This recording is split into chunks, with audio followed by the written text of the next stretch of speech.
The forest bled silver under the weight of the storm. Rain lashed through the trees, the scent of wet earth and blood mingling in the cold night air. Elara ran, her lungs burning, clutching her son against her chest. Each step felt heavier, every heartbeat louder. Behind her came the sound of pursuit, the rhythmic pound of paws, the low growl of something not entirely human. The Alpha was closing in. His power pressed through the darkness like thunder rolling across the earth, pulling the wild itself to his will. She could feel it crawling up her spine, that commanding force that made even the wind hesitate. Elara's bare feet slipped on the mud as she reached the edge of the riverbank. Water rushed wild and black beneath the moon, swollen by the rain. Her child whimpered, small hands gripping her cloak. "Shh, my little one," she whispered, brushing his damp hair aside. "We'll be safe soon. I promise." But her voice trembled. She had no safety left. Not when she defied an Alpha's claim, not when she had stolen what the law of the pack declared unforgivable. A growl broke through the rain. Low, guttural, closer than before. She turned, her breath catching. Through the mist and lightning, he appeared. Alpha Kale of the Silverfang pack. His eyes glowed molten gold, his presence burning through the darkness like the wrath of gods. Water streamed down his shoulders, tracing the scars across his bare skin. Power radiated from him, wild and beautiful and deadly. "Elara," he said, his voice cutting through the storm. "You ran from me. You took what is mine." Her heart clenched. She stood her ground, shielding the boy behind her. "He's not yours," she said, barely above a whisper. "He's just a child." Kale's gaze flicked to the boy. For a heartbeat, something unspoken crossed his face. A flicker of recognition, confusion, pain. Then his expression hardened, and the Alpha rose to his full, terrifying height. "You broke the bond of blood. You know the law." "The law is cruel," she breathed, "and I will not let it take him." Kale took a step closer, his power rolling over her like heat from a flame. "Give him to me, and I'll make your death swift." Her body trembled, not from fear, but fury. "You can kill me," she said, "but you'll never touch my son." Lightning split the sky. In its flash, his eyes seemed to catch fire. The Alpha's jaw tightened. His wolf was near the surface now. So be it. He lunged. Elara turned, pushing her son to the ground behind her just as Kale's claws slashed through the air. Pain ripped across her shoulder, hot and sharp, but instinct took hold. Ancient and primal. She spun, teeth bared, and bit him, her mouth filled with blood. The taste was iron and moonlight, raw power and fury. For an instant, the world went white. The wind stilled, the river froze, and every heartbeat in the forest seemed to pause. Kale staggered back, eyes wide, disbelief twisting into agony. His knees hit the mud as a silver flame burned from the wound on his neck. Elara stumbled away, gasping. Her lips trembled, her skin glowing faintly where his blood had touched her. She hadn't meant to do it. She hadn't known what would happen.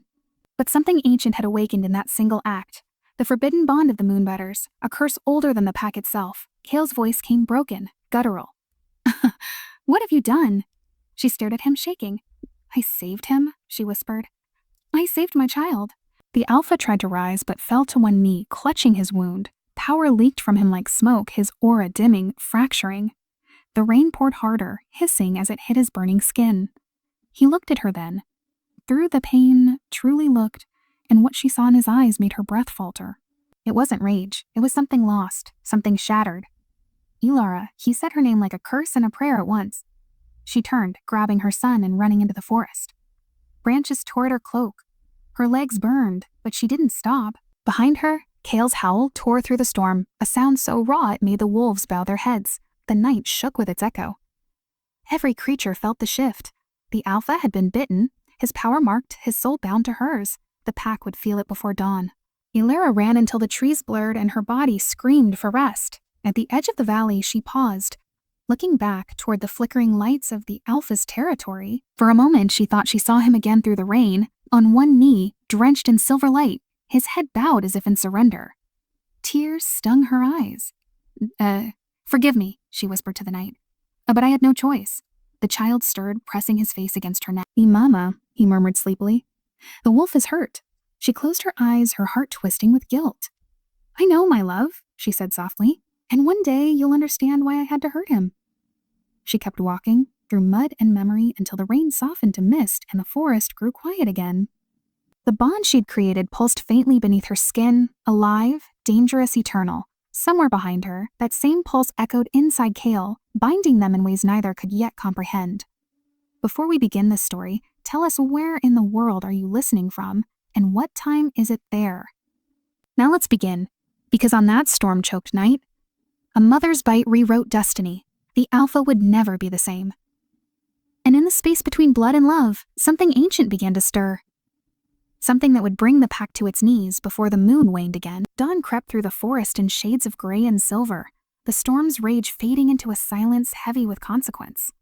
Solara sat beside the dying fire inside a hollowed oak, her son wrapped in her cloak, his small hand resting against her heart. Every part of her ached, the wound on her shoulder burned, her breath came shallow, but it wasn't the pain that frightened her. It was the pulse beneath her skin. Each beat thrummed with a rhythm that wasn't hers alone.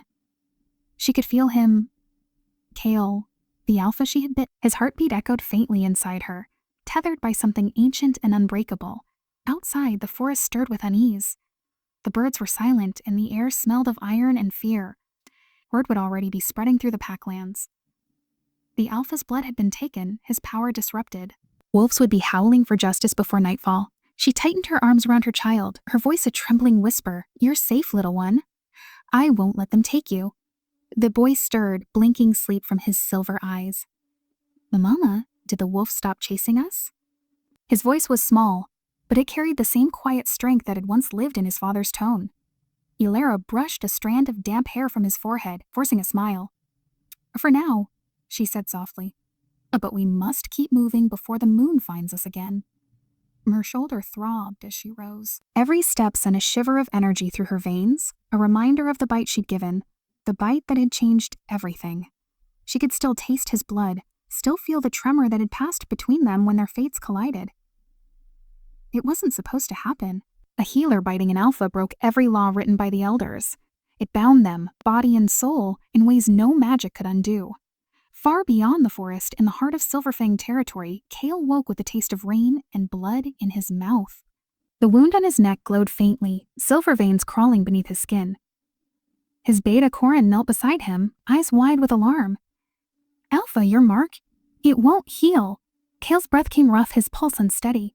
He could still feel her fear, her pain, her heartbeat. Every breath she took echoed in his chest like a ghost's whisper. "She bit me," he said hoarsely. "She bit me, and something shifted." Corin's eyes darkened. "You should have killed her the moment you caught her. Now you're bound to a traitor's blood." Kale's gaze flicked to the window where the storm clouds were parting. His thoughts were a blur of fury and confusion. He remembered her eyes, bright, defiant, filled with a sorrow that refused to break. There had been something in her that made even his wolf hesitate. "She's not just any traitor," he muttered. "There's power in her I don't understand." He pushed himself to his feet, ignoring the tremor that shook through his body. His strength was fading. The connection was draining him. Somewhere he knew she was weakening too. The bond was pulling at both ends, trying to balance what should never have been linked. "Ilara," he whispered, the name rolling off his tongue like a secret. The moment he spoke it, she felt it, miles away in the forest, a sudden warmth beneath her skin. Her breath caught. She knew he was awake. The bond pulsed stronger, faster, as though the forest itself were breathing with them. Ilara hurried through the undergrowth, her son clutching her hand. The mist was rising again, thick and cold. Each time her heart beat, she felt his presence flicker closer, like footsteps echoing just behind her. She needed shelter, somewhere to hide before he found her. She could not let him take the boy. They reached the edge of the valley. By midday, ruins stood there, stone walls overgrown with ivy, remnants of an old sanctuary abandoned after the last moon war.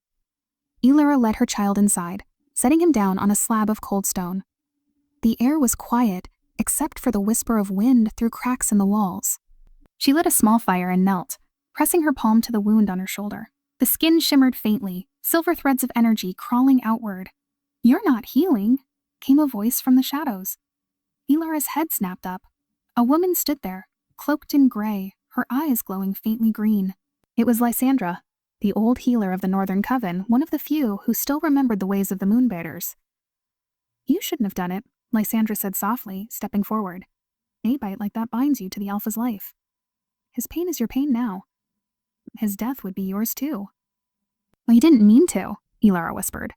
"He would have killed my son." Lysandra's expression softened. She looked at the child, his silver eyes watching silently. The boy carries power in his blood. The Alpha will feel it. He will come. Elara's voice broke. Oh, then what should I do? A run if you can, Lysandra said, but the bond has already begun. When the next full moon rises, he will find you, because his heart will not beat without yours. A cold dread filled her chest. She looked at her son, who smiled innocently, unaware of the storm gathering around them. The fire flickered, its light dancing across the walls like restless spirits. Elara closed her eyes and felt the tether again, Kale's heartbeat against her own. Steady, relentless, pulling her closer no matter how far she ran. Back in the Alpha's hall, Kale stood before the council, their eyes fixed on the mark at his neck. She bit me, he said quietly, and I will find her. But the law, one elder began. The law, Kale interrupted, his gaze sharp as a blade, bends for no one. Yet it will bow to me before this ends. He turned away, ignoring the tremor that still haunted his hand.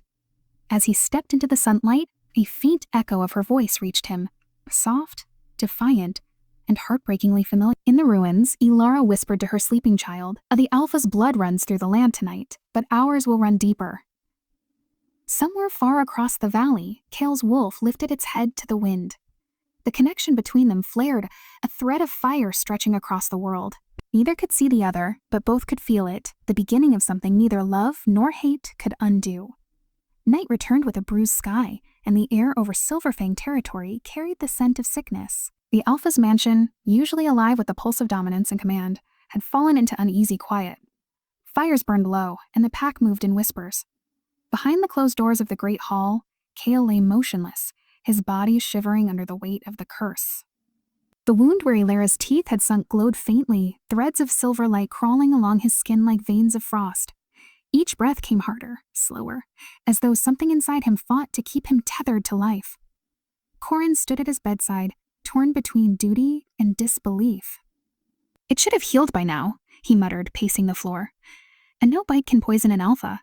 It's impossible. The elder healer, an old wolf with trembling hands, lowered his head. This isn't a poison, he whispered. It's a bond. The moonbite. A curse as old as the first packs. The blood of a healer mixed with an Alpha's, never meant to exist together. It binds them, heart to heart. Corin's jaw tightened. You're saying the woman still lives? The healer's eyes flickered toward Kale's glowing wound. As long as it burns, she breathes. If she dies, the Alpha dies with her. Outside, thunder rolled across the mountains, though no storm had gathered. The pack felt the weight of it, the unnatural quiet that followed, the way the air shivered like fur bristling before a strike. Some whispered that the Alpha had been punished by the gods, others that the witch had stolen his soul. But beneath the fear lay something worse, hope. Hope that perhaps the Alpha's reign, so absolute, might finally falter. Kale's eyes snapped open, gold turning to molten silver. The room tilted around him, the ceiling spinning into darkness. He could feel her again. Elara. Her heartbeat fluttered faintly in his chest, fragile but steady. He heard her breath as though she stood beside him. The bond pulled him, urging him towards something he couldn't yet understand. He rose from the bed, ignoring Corin's startled cry. His body trembled, strength returning only in pieces. She's not far, he rasped, voice raw. I can feel her moving east. Corin stepped forward. You can barely stand. If you chase her now, you'll die before dawn. Kale's lips curved in a faint, humorless smile. If I stay here, I'll die anyway. Gripped the edge of the table, steadying himself. The pack needs answers. If the gods bound me to that woman, then I'll find her and break this curse myself. He took one step toward the door and stumbled. Corin caught him, but the Alpha shoved him away, a low growl escaping his throat. Don't touch me. Not until I know whose blood runs in my veins. Miles away, Elara felt the same pull, sharp and sudden, like a thread tightening around her heart. She had spent the day tending to her son and fighting the fever that followed every surge of the bond. The connection flared, hot and alive, as though the wolf himself had awakened. Her son stirred beside her, silver eyes half open. Mama, he murmured. The wolf is calling again. She pressed a trembling finger to his lips.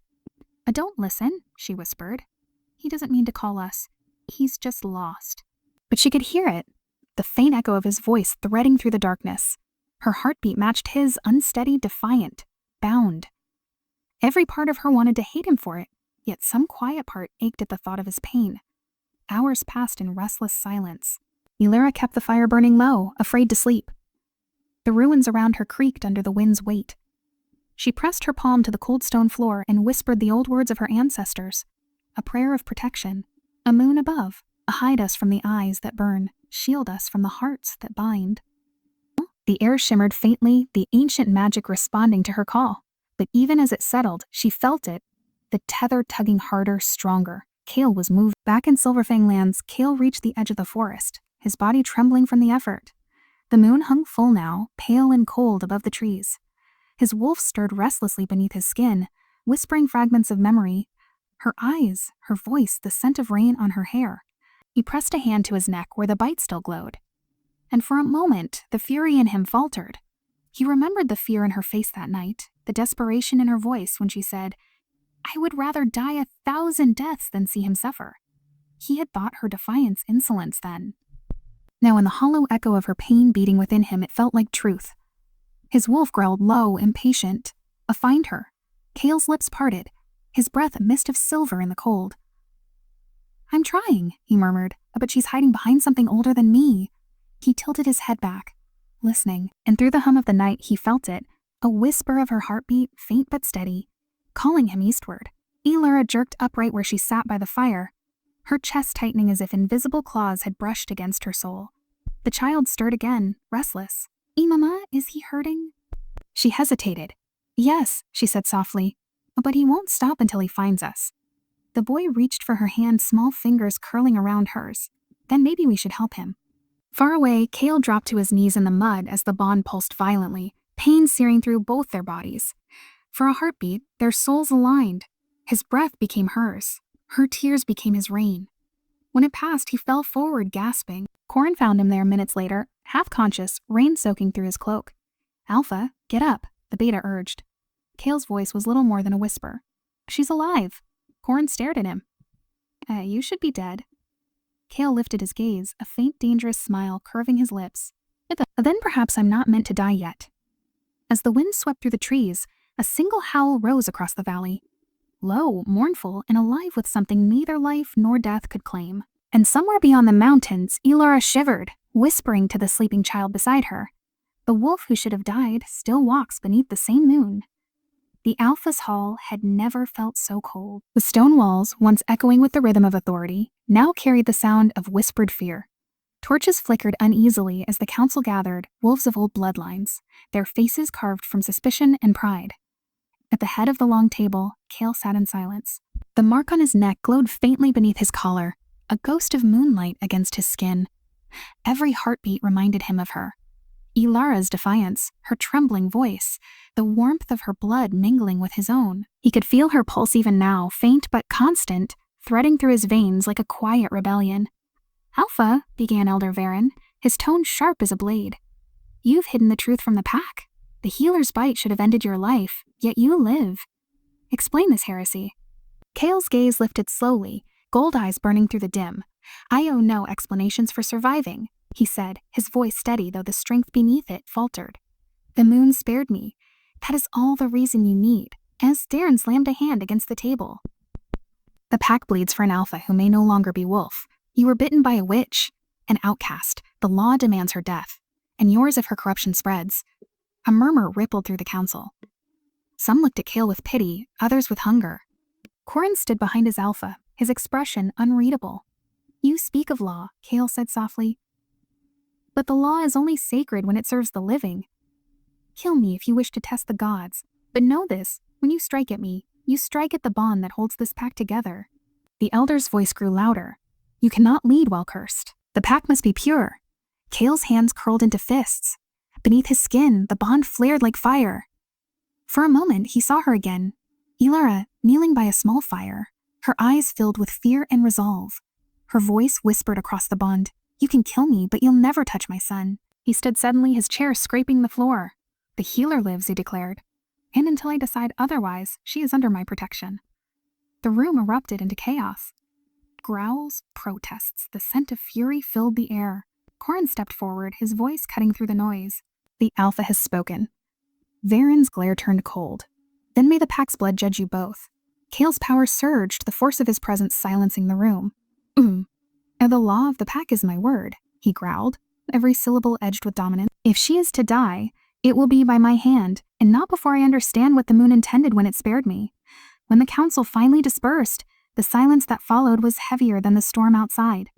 Corin lingered near the door, watching his alpha with unease. You're protecting her, he said quietly. Why? Kale's gaze drifted toward the rain-soaked window. Because killing her won't end this. The bond runs deeper than blood. Every time she breathes, I feel it. Every time she's afraid, my heart stumbles. If she dies, I think the world will take me with her. Corin hesitated. And if the pack turns against you?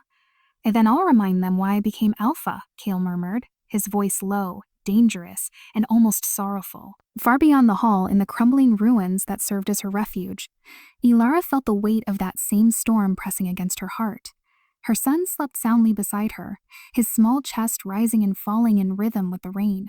But Ilara could not rest. Each heartbeat carried Kale's emotions, anger, pain, a strange undercurrent of longing she did not want to name. She rose and stepped outside, letting the rain soak through her cloak. The night smelled of pine and thunder, of memories she wished she could erase. She lifted her eyes toward the distant mountain where the Alpha's stronghold stood. She could almost feel him watching her from beyond the storm. A sound broke the stillness. A soft rustle behind her. She turned sharply, heart pounding. But it was only Lysandra emerging from the shadows. He's stirring the council, the old healer said. The pack calls for your death. Ilara's voice was barely a whisper. And he defends me? Lysandra nodded slowly. For now. But his reasons are tangled, and his heart is not his own anymore. You've bound him, whether you wished it or not. Ilara closed her eyes. I never wanted this. No, Lysandra said gently, but the moon chooses who to bind. And you, child of the old line, carry blood that was meant to change the course of wolves. Ilara's hands trembled. A change brings death. It always does. Lysandra studied her for a long moment, then said, If you want to survive, you must learn the nature of the bond. When one is hurt, the other bleeds. When one kills, the other bears the weight. You cannot sever it without sacrifice. The word hung between them like thunder. Ilara turned back toward the forest, her voice steady but hollow. Then if sacrifice is the only way, I'll bear it alone. Lysandra's eyes softened. You think you can keep him away, but fate doesn't loosen its grip so easily. The next full moon will pull you toward him. The bond will demand it. Aeon. Ilara's throat tightened. She looked down at her sleeping child, his tiny hand clutching the edge of her cloak. Then I'll run until the moon forgets where we are. At that same moment, Kale stood on his balcony, drenched in rain, staring into the storm. His wolf prowled restlessly beneath his skin, growling low in his chest. He could feel her resolve through the bond, sharp, defiant, alive. It both enraged and anchored him. He whispered into the wind, knowing she couldn't hear him, yet speaking as if she might. You can run, healer. But the moon marked you as mine, and the law of the pack bows to that mark. Lightning flared across the valley, splitting the night in two. The thunder that followed rolled through the mountains like the sound of fate awakening. And beneath that echo, two heartbeats, one in the Alpha's chest, one in the healer's, beat as one even as the laws of their world began to fracture. Morning light spilled through the cracks of the ruined walls, soft and golden, touching Ilara's face like a quiet promise. The storm had passed, but the world felt heavier, quieter, as though holding its breath. She knelt beside her son, brushing back the silver curls from his forehead. He slept peacefully, unaware of the chaos his existence had stirred. His lashes fluttered with dreams, his small hand curled around the edge of her cloak. Every breath he took reminded her why she had done the unthinkable. She had bitten the Alpha to save him. But now that same act had tethered them all together in ways she couldn't escape. The boy stirred, murmuring softly, Mama, I saw the wolf again. Her chest tightened. In your dreams? He nodded, rubbing his eyes. He was standing in the rain. He looked sad. Ilara froze, her heart skipping. Dreams were never just dreams for children born under a blood moon. They saw through the veil into places others couldn't reach. What did he say to you? She asked gently. The boy hesitated. He said, he's sorry, her breath caught. The air around them thickened, the faint scent of pine and ash seeping in through the cracks of the ruin. Kale's emotions pulsed faintly through the bond. Guilt, confusion, something that almost felt like sorrow. She forced her heartbeat to steady. He was getting stronger again. That meant he would come. Far across the valley, Kale stood at the edge of his balcony, staring toward the eastern mountains. His eyes glowed faintly, reflecting the light of dawn. Corin approached from behind, silent as always, and handed him a sealed parchment. "The council has decided," Corin said quietly. "They believe the woman must be found and executed before the next moon rises. Her magic is an abomination. If you refuse, they'll challenge your rule." Kale didn't move for a long moment. The wind caught his hair, carrying the scent of rain and pine. "They forget who they're speaking to," he murmured. "Let them try." Corin's jaw tensed. "The changed, Kale. Since her bite, you're not the alpha you were." Kale turned slowly, his expression unreadable. "And maybe I was never meant to be the alpha they wanted." He walked past him, descending the steps that led toward the lower halls. His body still bore traces of weakness, but his will burned stronger than ever. He could feel her heart beating through his own. The connection was no longer a curse. It was a compass, leading him to what had been hidden from him his entire life. Down in the training grounds, the younger wolves were sparring under the watch of the beta guards. As Kale approached, they stopped, bowing instinctively. But one of them, Darren barely past adolescence, hesitated. "Alpha," he said nervously. "Is it true that the witch's child carries your blood?" Kale's eyes narrowed. "Who told you that?" The boy flinched. "It's what the elders whisper. They say your mark is on him." Kale's temper flared, but he controlled it. The rumor had already spread. It was only a matter of time before the entire pack questioned his authority. "What else did they say?" he asked coldly. "That the child's eyes shine like silver," the boy murmured, "like the moon over the first hunt." Kale said nothing. He turned away, his pulse quickening. The image of those eyes haunted him, because he had seen them once before, long before Elara's bite, long before the curse. A memory surfaced. Night years ago, when a woman with soft hands and sorrowful eyes had stood before him, whispering that she was leaving. "If you knew what I carry, you'd destroy it before it's born." He had let her go then, believing her words a bluff. Now he wasn't sure if that woman had been Elara. In the ruins, Elara gathered herbs, her hands trembling slightly. The boy followed her, humming to himself. "Mama," he said suddenly. "Why do the wolves hate us?" "They don't hate you," she replied softly.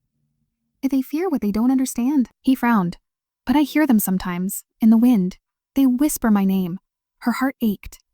"That's not them, love. That's the bond between you and him. Between your blood and his." He tilted his head. "And the sad wolf?" Elara paused, the world holding still around her. "Yes," she whispered, "the sad wolf." As she turned back toward the fire, the bond pulsed again, stronger now, like a heartbeat knocking against her ribs. Kale was closer, his aura pressed against her senses, commanding and familiar. Panic tightened her chest. She needed to move, to find another hiding place before he reached the valley. Lysandra appeared in the doorway, her cloak dripping with rain. "You can't keep running," she said softly. "He's bound to you, to the boy.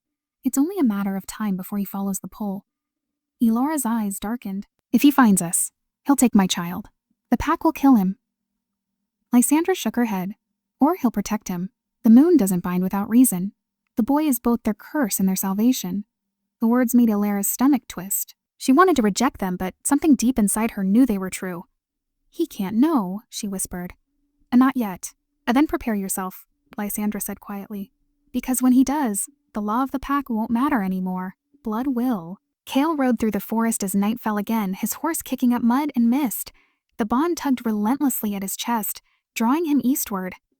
The scent of healing herbs drifted faintly through the air. Her scent. His wolf surged beneath his skin, restless and hungry. He slowed as he neared the ruins. The air hummed with magic, faint and familiar. He dismounted silently, moving through the shadows. Through a crack in the stone, he saw them. Elara kneeling by the fire, her child beside her, silver eyes glowing softly in the dark. For a heartbeat, everything stopped. The boy turned his head slightly as if sensing him. Kale's breath caught. Those eyes, the color of starlight and sorrow, were his own. His pulse thundered. The truth settled in him like a blade. The boy was not only her son, he was his. Kale stepped forward, the sound of his movement barely more than a whisper, yet Elara heard it. Her head snapped up, eyes widening as she met his gaze through the rain. The bond between them surged like lightning, flooding both with the same realization, the same fear, the same impossible truth. The Alpha had found them, and the child of the forbidden bite was his blood. The night held its breath, thick with tension and the scent of rain-soaked earth. Elara stood frozen, her pulse hammering in her throat as Kale's figure emerged through the mist.